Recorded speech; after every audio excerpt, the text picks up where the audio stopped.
Hello, guys. This is the third lecture of the series about the data science process. Uh, and this is about data collection. As we have already done a lecture about problem statement and formulating objectives. And so once you have formulated the problem statement and set your objectives for your study, the next thing is to collect the data. Uh, uh, as you have set your objectives, now you know the variables, the nature of the variables, and the types of the variables, and maybe you know that how much data you require for your data because that's depend on the objectives of your study.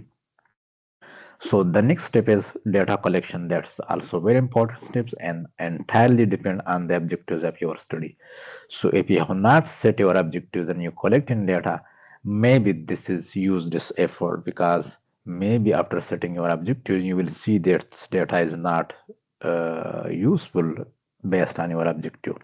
So the first thing is setting formulating problem statement and set your objectives for your study, and then the next step is data collection. Maybe you need the data on qualitative variables or quantitative variable. This entirely depend on the objective of your study. So then you need to collect the data. You can collect data directly from the sources like going interviewing, questionnaire, and interacting with the people. You can do online things, surveys, and so on. So you can collect data directly from the sources. But again, I will say that's entirely depend on the objective of your study. The next thing is you can collect data from,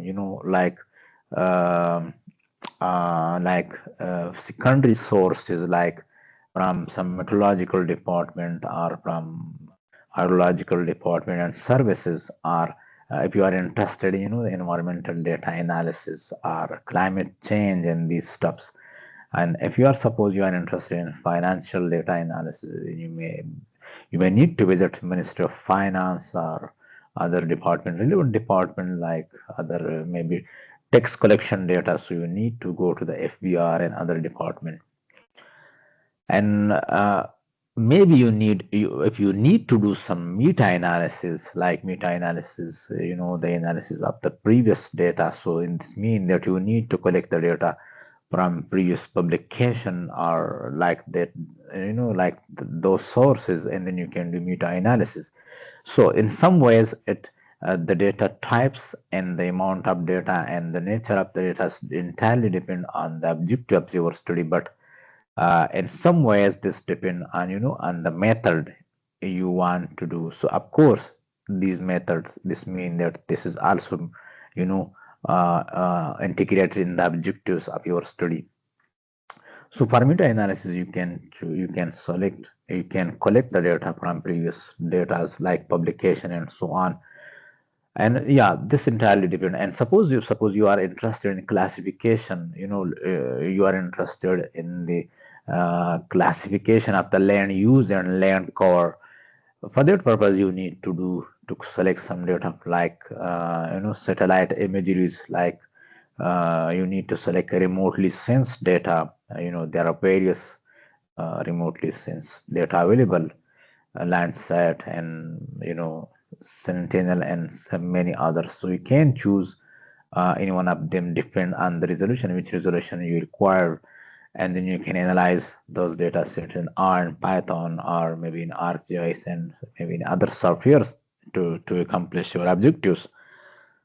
And maybe you need other data types like sea surface temperature, like sea pressure, different data on different pressure level, temperature, precipitation, financial data, maybe carbon emission data. Maybe you need data on obesity or heights of the people. So this is entirely depend on the objective of your study. So you need to set your objective first and then move to the data collection step. And the video on the formulating problem statement and objectives, the link is given to that video in the description of this video. and a link to the video which the video which overall describes data science process briefly is also given in the description of this video. So you just need to go and click, and you can see that how this data science process start. And so I think this is enough for today, and if you have any question, you can write me in the comments of this video, and I will try to respond to address the question as soon as possible. And the next video will be on data processing and cleaning and transformation of the data. So I think this is enough for today, and thank you very much, and see you in the next video. Ciao.